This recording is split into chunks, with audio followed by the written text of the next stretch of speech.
Welcome in to the newest NHL show of the All City Network. I'm Rudo. He's AJ. We're talking around the league, and this show is so new, we don't really have an official name for it yet. We have a couple of ideas. Maybe the Zamboni Zone could be one of them, but let us know what you think the name of this show should be. Just don't call it the AJ and Rudo show. Don't do that. We're not going with that name. So anything but that. Let us know what we should name the show. AJ, it's been a little bit, but we're a good 30 games into the season for most teams. Now we figured it was time to have a look and see where some teams are at. Yeah, it's we're starting to get it. We all overreact like wildly to the first 10 games of the season because it's the only data that we have. Yeah. And so it's always like, this team sucks. This team's good. And then you get 10 more games down the road and you're like, never mind. It was all a lie. Just kidding. I don't feel that way about any of those teams anymore.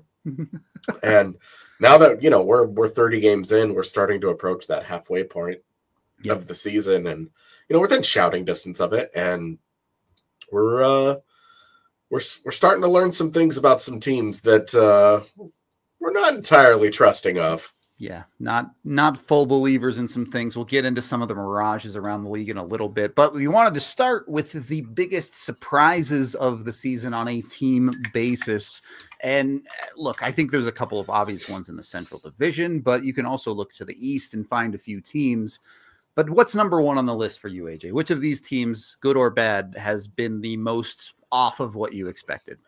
I mean, we're talking 30-ish games into the season, and the top 5 teams right now in the standings in the NHL are Winnipeg, Washington, Minnesota, Vegas, and New Jersey. If you pick those top 3, go buy a lotto ticket. Yeah, it's not really what we expected. I was memeing in our preseason predictions when I picked Minnesota and Detroit to finish last in their divisions. Was having a good time with it. One of those got a chance. Yeah. I didn't think Minnesota would actually be that bad, but I definitely didn't think they would be this good. And for the Jets to be repeating last season's regular season has me feeling like we've seen this before. I absolutely don't trust this. I know that they're not this good. And they started 15-1. Okay. Which is impossible. Yeah. And they are 7-8-1 since then. Very quick turnaround back to earth for them. There's no doubt about that. And look, when it comes to Winnipeg, I can at least look at this and say, well, you know what? They have a Vezina caliber goaltender. When that dude's hot, they can just go on ridiculous runs. I can see at least a world where a hot streak like that could build out of, but for them to be where they're at, yeah, it's a hot start. I don't know how willing I am to buy into they're going to end the season at like 60-12 or whatever. I mean, it would be pretty impressive. They're up to 9 losses already. So right. In regulation, they have 3 regulation losses from here on out. Something incredibly impressive has happened. We would have our coach of the year in Scott Arniel. So true. But when you get into, you do get into some of the Jets stuff, and you're looking at it like this is Connor Hellebuyck more than anything else. It's Connor Hellebuyck, but also, goal scoring has been pretty good. So with the Jets at the top of those standings, that's where I would start. But you really do. You look at that entire top 5 that I named. Which of those teams did you really think was going to be a strong contender for being here? Like, Vegas isn't a huge shock. New Jersey's like a minor upset, but the other 3, horse, though, but the top 3, no chance. I had Minnesota in top 5 in the league, no chance. Well, and especially like their off season, not great. Well, they just didn't do a lot for you to come in being like, this is going to be a drastically different team than last year's. It's just not that different of a club, but you get some steps forward out of young guys like Marco Rossi and Matt Boldy, and Gabriel Kaprizov is having that kind of MVP caliber season so far, and you're getting otherworldly goaltending out of Gustafsson, and that's how you end up here. Is it the do it for Fleury angle for Minnesota? Is that what this is? If you didn't have 3 cups, you could have a lot louder of a win it for the Gipper. Yeah. But it's like, what are you trying to give him a like one for each of these fingers? Like what? Silly. That maybe though, right? Like I mean, it's we know how powerful of a force that is. Like win it for the old guy, but the old guy already has 3 cups, so. I don't know that it's quite the same motivating force. I would agree, and I also do wonder. It's true of Winnipeg, but I think more so true of Minnesota. Yes, you are getting elite level goaltending, and you're scoring at an incredible clip through December. Is that not in the back of your head that you'd rather be this hot in April? You know, I hear these arguments every year about, oh, well, we can be bad early and we'll just be hot later, but that's just not how the world works. Yeah. There's nothing that says that ever balances. Sometimes you just never get it back. True. The teams that are wildly unlucky, which we would put one of the other surprises of the year, is Nashville. Sure. Yeah. You know, they go out and have that huge spending spree, and right now, dead last in the NHL, tied with 22 points with the Chicago Blackhawks. Dead last. Bad. So, you know, that's a lot of money spent to be real bad. And you look at it and you say, okay, well, would you rather be Minnesota than Nashville right now? Of course. No doubt. Of course. But there's nothing that says their fortunes will flip-flop through the course of the season. We talk about, eventually these teams are going to normalize. This team, the regression is always happening, right? You look at last year, like Vancouver was just like, no, it's not. Sometimes things like that just happen. Yes. Look, of course, anything is possible, right? In theory, you could maintain a caliber of play above where you probably should be for an indefinite amount of time. But reasonably, statistically, the vast majority of the time, you're going to return to normalcy. And not that I look great. This stretch of good play for the teams that have played well, like Minnesota and Winnipeg, is great. They can pretty much cruise their way through the rest of the season and easily make the playoffs. Whereas opposed to in Nashville's case, I mean, it's so bad for Nashville. We're already talking about how do they even get back into the playoff picture. It's going to be pretty darn tough for them. Yeah, I mean, you look at where the Preds are right now. Colorado and Vancouver at 36 and 35 points are occupying 1 and 2 spots. Yep. They are 13 points behind Vancouver for the second wild card spot. That's so much. And they have more games played. Not great. Yeah, and it's not like there's been a reprieve. They're 5-7-2 at home. And they're 3-10-4 on the road. That's disastrously bad. You look at, they have 6 loser points. And they're that bad, yeah. If it were not for that, if they had lost those in regulation, this would be catastrophic. It's borderline catastrophic as it is. You have 8 wins through 31 games when you spent all that money in the offseason. Brady Shea, Steven Stamkos, and Jonathan Marchessault are all on big money, long-term deals. That's the term. That's the big problem, yeah. All those guys were coming off the seasons where you were like, okay, I get this. Yeah, I like this. You mix them into the pieces that they already had. Thumbs up. It wasn't hard to see that. Yeah. I bought it. I thought it was going to be great. I really like Andrew Brunette as a coach. Same. This has been a train wreck for them. A train wreck. And we see hot starts every year from teams. Winnipeg, Minnesota, Washington, what those teams have done.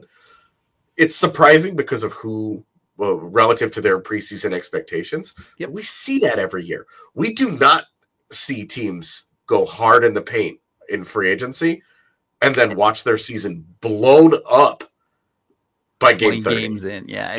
It's awful. I was the Nashville hater this offseason, and I had them in 5th making the playoffs in the Central Division.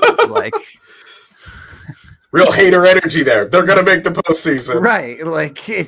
And I was like one of the lowest predictors of Nashville of anyone in the preseason, and they are 31st in the league right now. So it's interesting in hockey. I think more than any other sport, this can happen. I know it's not the expectation. I know it's not something normal, but there's just that little bit of extra added randomness in the game of hockey that creates situations where teams end up in tailspins or teams end up on highs that just don't seem real. Yeah. And hockey is such a game of momentum. It's such a sport of momentum that when you get it going, when you and I lived through the 48-point Avalanche and we look back at that roster and we say, how? Mm-hmm. How did this happen? Was this going to be a playoff team? No. But should it be an 80-point team for sure? Yeah. Been a team that lost 60 of 82 games that year? No. Also, no. But when you get into that, and that human element starts to kick in, it starts to become hard to go to work. It starts to be, you're living in misery every day. Yep. And the reprieve from it, you have one win. It's not like it's gotten significantly better. They are 1-6-3 in their last 10. We just saw them in Denver the other day. Yep. They outplay the Avalanche. They don't score. The Avs eventually build a 3-0 lead, and you're just like, well, there's only so much UC Saros can do. It really had a lot of the same vibes that 48-point season, like you said. So many nights you'd be like, you'd be in a game and the competitive nature of it didn't even matter because one way or another you end up down 2 goals and then the game is over. Like, the team is just so mentally down that if they don't at least keep pace, they just go into the hole and it's done. And that it really, really felt to me like that was where Nashville is at with the last couple of games I've watched of theirs. Well, and their defense right now is so banged up. Yeah, they're struggling. Like the performance that they're putting out there is commendable. That they are competitive as they are with that defense. Because you look at it and you're like, with no Roman Josi, no Carrier, like this is credit to UC Saros, man. That dude is trying. Dude is trying to keep that team in games, but that team just can't do it. But you're talking about 70 goals this season. They have 70 goals. The absolutely abysmal Anaheim Ducks have 71. And Nashville has 31 games played. They are one of the higher teams in games played at the moment. Yep. And they're getting outscored by everybody around. Chicago, Connor Bedard's classic sophomore slump. Chicago's offense doesn't look very great. Yep. 78 goals as a team. And the Preds just can't score. And it's not been, UC Saros hasn't been amazing, classic slow starter, but yikes. Yeah. Everything about it is yikes. 2 even strength goals for Steven Stamkos. And we're drifting into our second topic here of mirages to start this NHL season. Nashville may not end up being a very good team, but they're not this bad. They're not a team that shoots 5% at 5-on-5. This is not a sustainable level of lack of goal scoring for a team with, like you said, Steven Stamkos with 2 goals at 5-on-5 with someone like Jonathan Marchessault. This team is a better offensive team than they've shown. It's just not working right now. Well, and to put into context how bad the shooting 5% at 5v5 is. That's like the worst in years of anybody. Well, and then the next closest, they're at 5.56% right now at 5v5. The next closest, 31st place, is Calgary at 7.05. Almost a percentage point and a half. Right. Ahead. You're talking about a percentage and a half difference. That's how bad it is. You look at the best shooting teams out there, and you've got Tampa Bay and Washington 5v5. Tampa getting fat off blowing out the Avs that one night. You're talking 11.82 and 11.63. Like they're more both than double. well there. Like they're well ahead of everybody else, but they're at least within each other's range. There's nobody within range of Nashville. They've been that bad at scoring goals this year, and they paid for Steven Stamkos and Jonathan Marchessault. Forget the Brady Shea fiasco on the back end. That's its own separate entity. But you paid 2 guys whose primary skill is scoring goals, and you're worse than ever at it. Yep. It's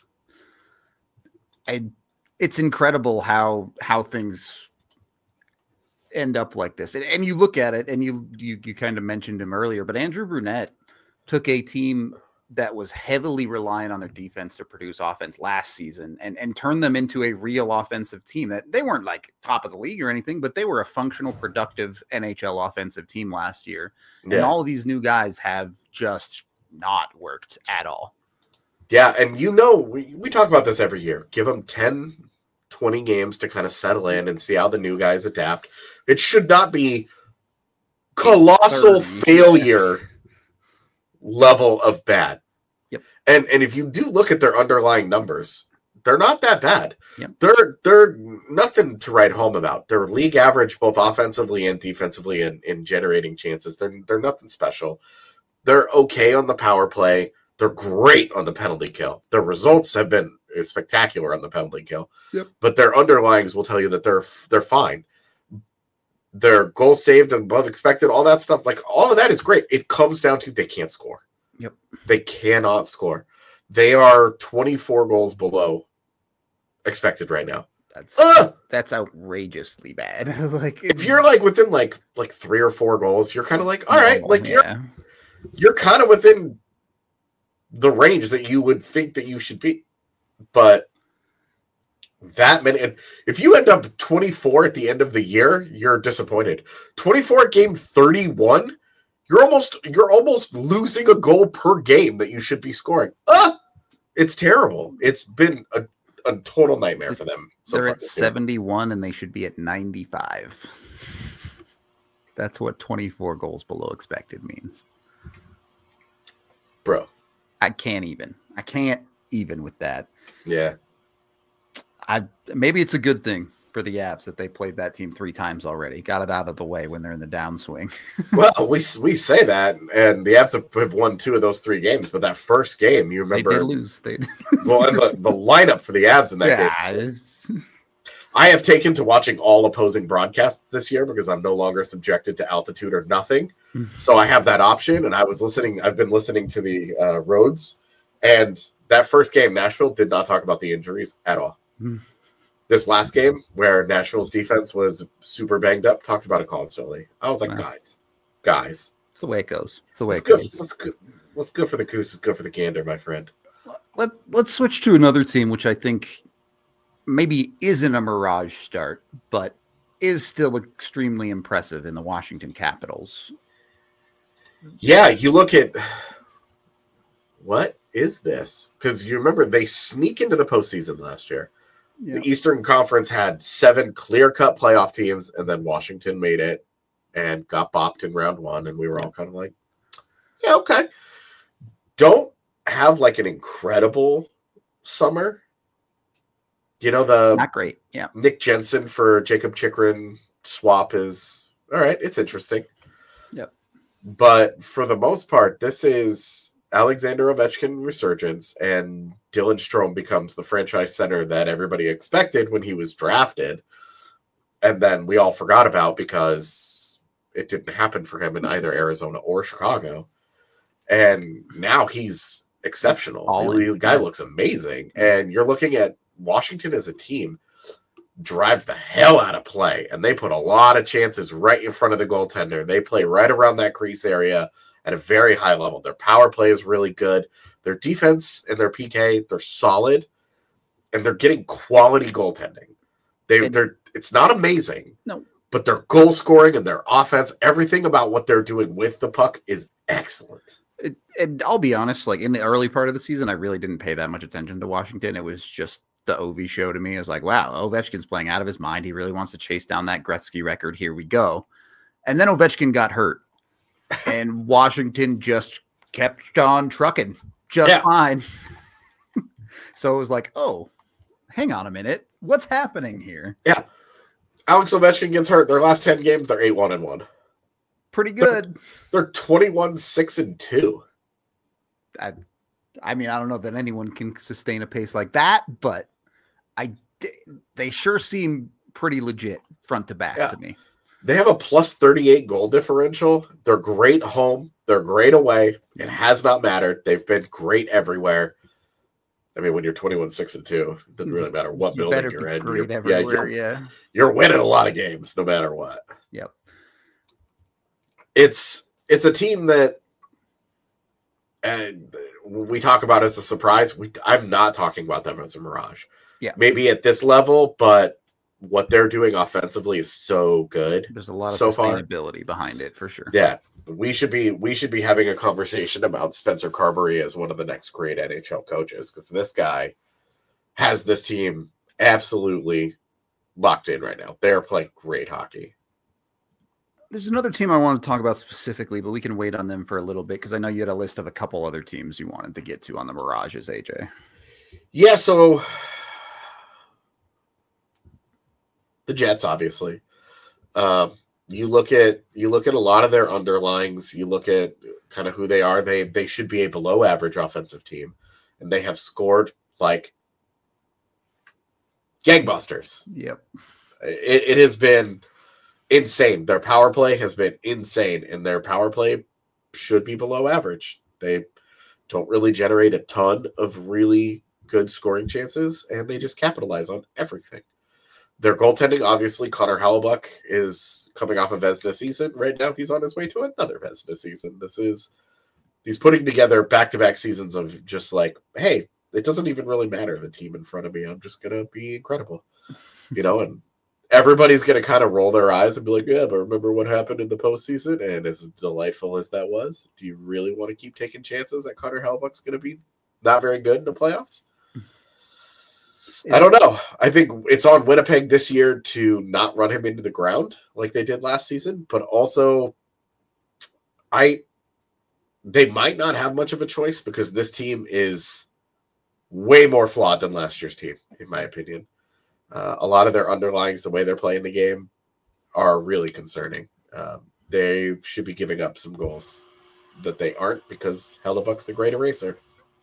I think to sum this up with two statistics for Winnipeg, they are bottom 10 in the league in high danger chances percentage, and they are top 10 in the league in high danger goals percentage.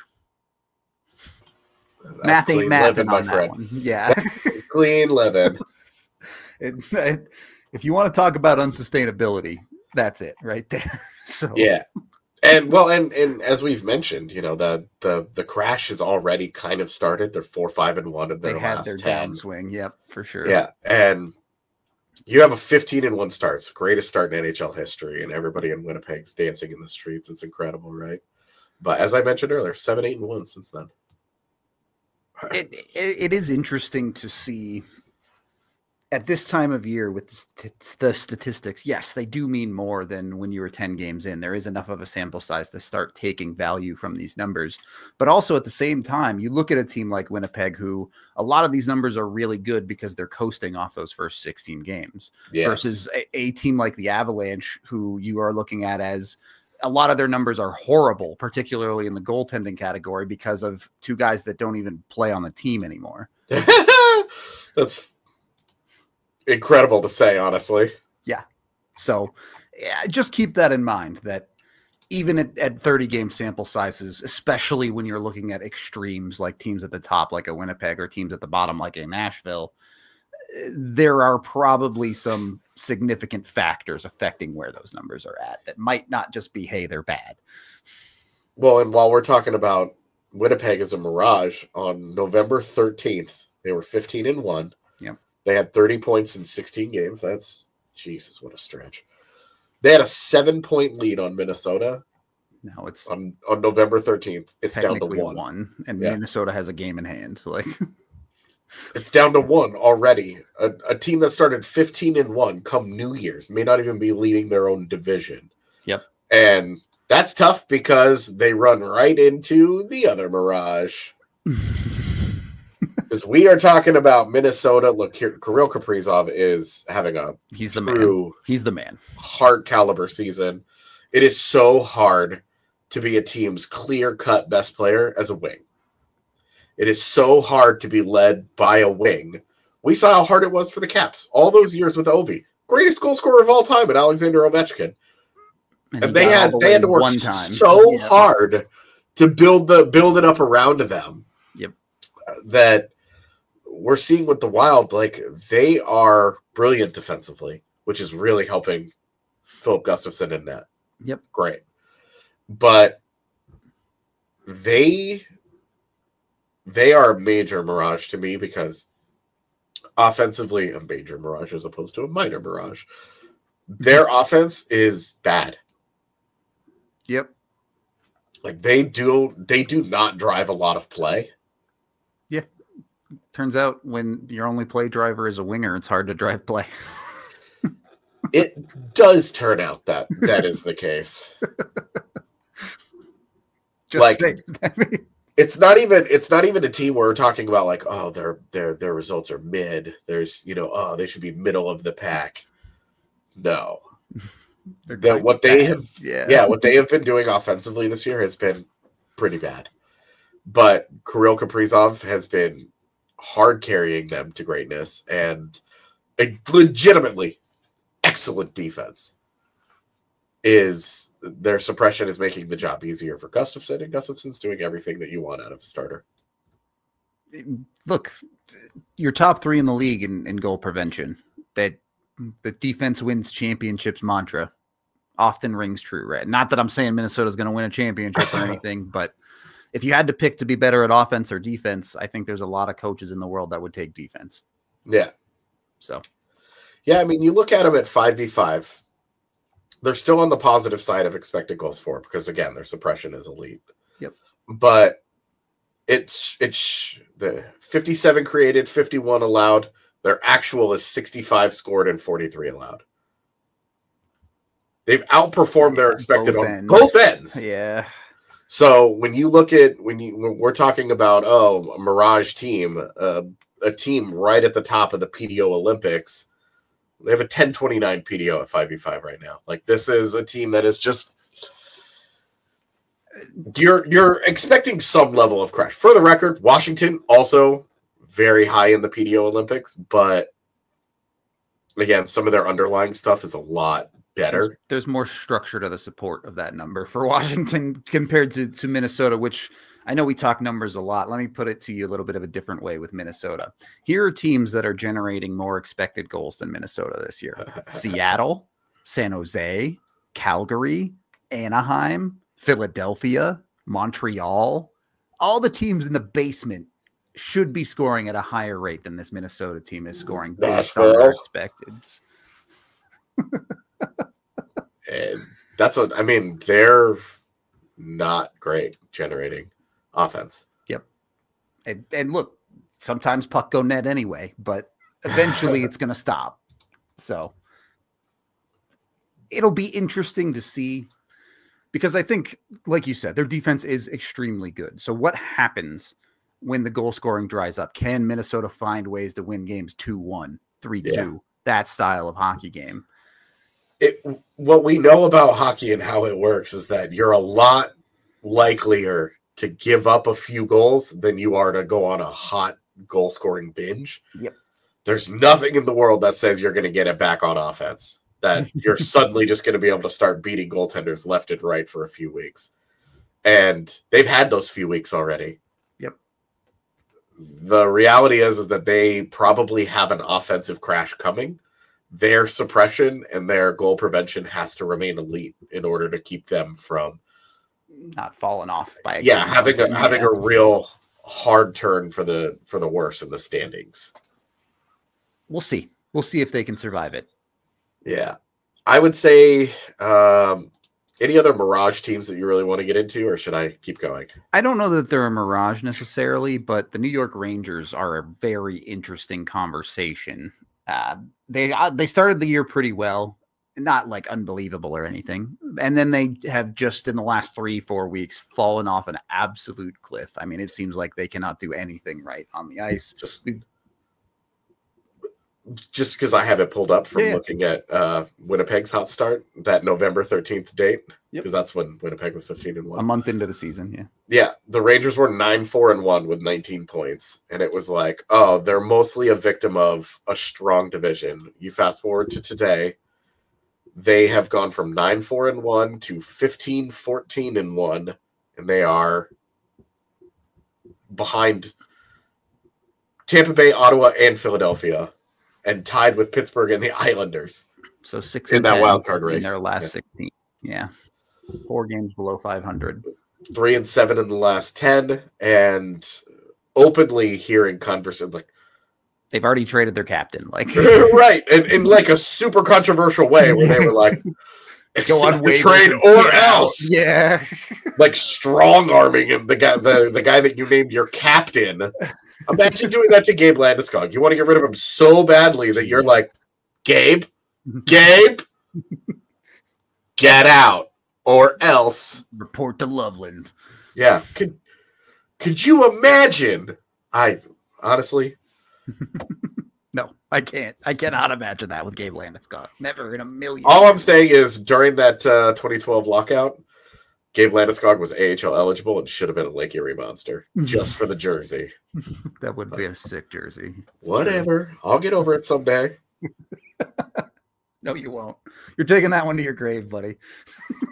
I actually, I got an Eric's case about it and was like, why? Because he was still working for the Avs at the time. And I was like, why didn't you send him there? And he was like, he didn't need it. What? So what? That's not the point. It's a cool jersey, Eric. Yeah, I think the Rangers are a team that just imploded. It wasn't just all bad all the time like Nashville's season has been. This is a team where something broke along the way and they just haven't been able to fix it. Well, they got a lot of career years out of guys last year, like Vincent Trocheck all of a sudden is incredible, right? Expectations might have been a bit high, but I don't think they were supposed to be this bad. No, not at all. I mean, you're talking about Chris Kreider, 27 games played. He has 1 assist. Jeez, that's bad. 1 assist. You know, we were talking about guys like Calvin DeHaan being snake bit because he only has 2 assists or whatever, and then he rips off 4 points in 5 games, right? Like where you're just like, yeah, there you go. That's how this goes. When you play enough games, you'll get enough like small bounces to pick 1 assist for a guy that's in the top 6. Now he has 10 goals. So he's kind of doing his thing there, just as he always does. But you do look through, Mika Zibanejad. Yep. Adam Fox. Like, these are guys who were playing as, like, elite players. And they're now just supposed to be a perennial Norris guy. And he's not even close to the conversation this year. Right. You're talking Adam Fox, 1 goal in 30 games. Yeah. Now, it's not like Adam Fox was, competing with Cale Makar for tip-top goal scorer, but the guy had 17 last year. Yep. He's on pace for 3. Yeah, and he's shooting 2%. That's unsustainable. Not gonna stay. Not gonna keep happening. The same way him shooting 12% last year was unsustainable. Also, yeah. This is a harsh course correction so far. The hockey gods are not kind, all right? Yeah, and this is where it's like, all right, everybody's circling, right? And people are tweeting at me like, AJ, what guy do you want from the Rangers? I'm like, they're all expensive. Yep. Can't have like, it costs too much. Well, and you look at defensively, holy smokes, that team is not great. Horrible on defense right now. And look, you paid Igor Shesterkin a truckload of money. Yep. And since then, he's just kind of been okay. You did not pay him okay money. You paid him Vezina winning money. You paid him I am dominant money, and he has a 907 for you through 22 games this season. It's just not good enough. You paid 907 money. Never pay goalies. You paid 918 money. Yep. That type of, it might be more like a 922 money. You paid 922 money. Yeah, it's interesting because I think that's the great fear as a hockey fan is what is happening to the Rangers happens to your team, right? Is that just seemingly nothing keeps working. Everything breaks. Nothing makes sense. All of your bad is at its absolute worst and all of your good has gone away. Well, and you catch the ultimate like the 4 incredible breaks that led to this era. Yep. Adam Fox only wanted to be a New York Ranger. Artemi Panarin only wanted to be a New York Ranger. You win 2 lotteries to get first and second overall picks, despite being nowhere near bad enough to be drafting that high. And years later, it turns out they, in fact, are okay picks. Right. Like Alexis Lafreniere is fine. Yep.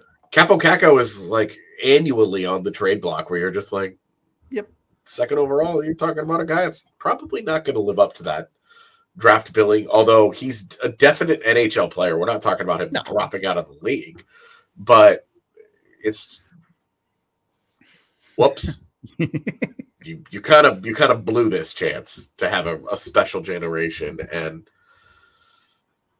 these guys are they're getting older, you know, and Artemi Panarin continues to be incredible. He's 33.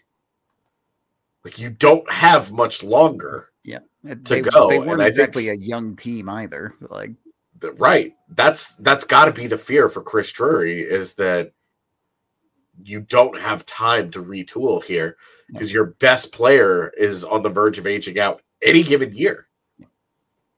Could just happen. 32 is when the cliff starts. Well, I shouldn't say the cliff, but the descent starts to happen historically in NHL players, age 32.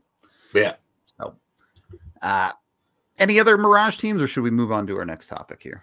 I don't know about Mirage, but I guess I would just retroactively add them to surprise team. Sure. But man, good for the Columbus Blue Jackets.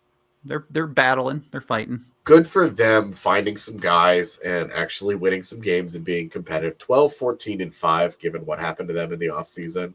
Yep. You know, what they've gone through as an organization the last couple of years, some of it self-inflicted and some of it very much not. Yep. For them to just be competitive and trying to find their way, like, and some of the injury issues, oh my gosh. Like, a lot of respect, and let's be real, I've enjoyed watching them. I tune into them every once in a while when I'm like, let's watch a non-Avs game. They're not Montreal. They're not unwatchable. Well, like Zach Werenski finally living up to the billing that I've been giving him for the last 8 years. Yeah. Something looks up with Adam Fantilli. Major disappointment there so far. But Kent Johnson finally looks like he's coming around. Cole Sillinger. Like, we're talking some high picks that they've made that have taken a little bit of time. Yeah, but they've started to turn a little bit of a corner. You start to feel pretty good about them. And good depth players. I look at the bottom of that roster and I'm like, I like that guy. I like that guy. I like that guy. Columbus has always been a team with solid depth, honestly. It's been the high end that they've struggled to find. Yeah, and Adam Fantilli. Yeah. Tough. And we're talking about bad goaltending, man. Daniil Tarasov, 9 starts. Yeah. 857. Alexander Georgiev has outplayed that guy. At an 870, yeah. So, you know, than that. Elvis Merzlikins at an 887. Like, bad goaltending. Bad goaltending. Weird team with the Jiricek trade, too. Oh, look, my camera's freaking out. Sick. Love that. Nice. See if I can fix it. I mean, it wouldn't be a DNVR Avalanche pod without it being poorly shot, you know? Absolutely true. We gotta get that in there. Well, I try to fix my camera. AJ, let me ask you this. Is this more of as we look at some of these breakouts that you mentioned in Columbus, or Adam Fox shooting 2%, maybe even amplified by this? This is the 3rd year in a row in the NHL where goal scoring is spiraling out of control up in a way that we haven't seen in, honestly, like 40 years. Yeah, I mean, there's a team where the Tampa Bay Lightning are averaging 4 goals per game. Yep. You know, the Caps are averaging 3.97. The Jets are at 3.66, and Carolina's at 3.6. Goal scoring is way up, and the best goal suppression teams: LA, Minnesota, Winnipeg, Dallas. God, the Central Division, dude. It's all 2.5. Yep. Like, it didn't seem like that long ago that, you know, the best suppression teams were like 2.2, 2.3. And now we're way up from that. The goal scoring is way up. We're looking at point scores where if a guy's not a point per game player, you're like, is this guy even any good? It's look, the Art Ross said you needed a 140 point season to win it last year, and it's looking like you might be in the 130, 140 point range again this year. So, yeah, I mean, you look at the top 50 of the scorers in the NHL right now, almost all of them are point per game players. Must be nice. Must be nice to get there. And it's just you even get down there, guys that have injury issues like Mark Stone. You're like 1.4 points per game, just incredible scoring throughout the league. It's fun because goals are fun, offense is fun, but I don't know why this has happened. I really don't have an idea as to why. I feel like the culprit is probably Cale Makar's fault. It always is. It's Cale Makar, Adam Fox, and Quinn Hughes' fault, and Rasmus Dahlin and Miro Heiskanen. Well, Miro's pretty great defensively, but all these guys are incredible offensive players, and instead of playing it forward, they all played defense. Funny how that works. And the days of the Chris Prongers, the Dado Chara, Scott Stevens, like the hulking blue liners that envelop you with physicality aren't really the top defensemen anymore. You look at the number 1D on most teams. How many of them would you consider bruisers? Almost none, to be honest. You look at the Jets have taken off because Josh Morrissey turned into a number 1D. Is Josh Morrissey a bruiser? No. Their biggest bruising player in Logan Stanley shouldn't be in the NHL. It's interesting, right? Offense really has become a 5-man unit in the NHL. And I know technically that was always the case, but even beyond a Cale Makar, you look at Devon Toews next to Cale Makar, turned in 2 50-point seasons in a row as a defenseman with 12 goals last year. Like the way the game is played is just so much more geared to offense, even as Devon Toews is probably the one who's looked at as the defensively responsible one on that pairing with Cale Makar. Yeah, of course. And that dude is still putting up over half a point per game. Yeah. And you are looking at, the like defensive defenseman. You look at maybe your top 2-way guys out there, like Jacob Slavin, Charlie McAvoy, Miro Heiskanen, all have pretty limited offensive ceilings, but the way that they play defensively, it's not that physicality. It's smarts, it's stick work, it's skating, it fits the era that we're in. True. And it's one reason. You look at the top of the NHL draft. Look at the guys that got drafted last year. There was Sam Dickinson, elite skater. Dudes that can fly. Yeah, Levshinov, elite skater. Who was the big Russian that we were all talking about? Like some team's going to overdraft him, and he didn't get overdrafted at all. Yep. Size ain't what it used to be. So, and when a team is looking at drafting a bigger guy, you look at what Arizona did 2 years ago.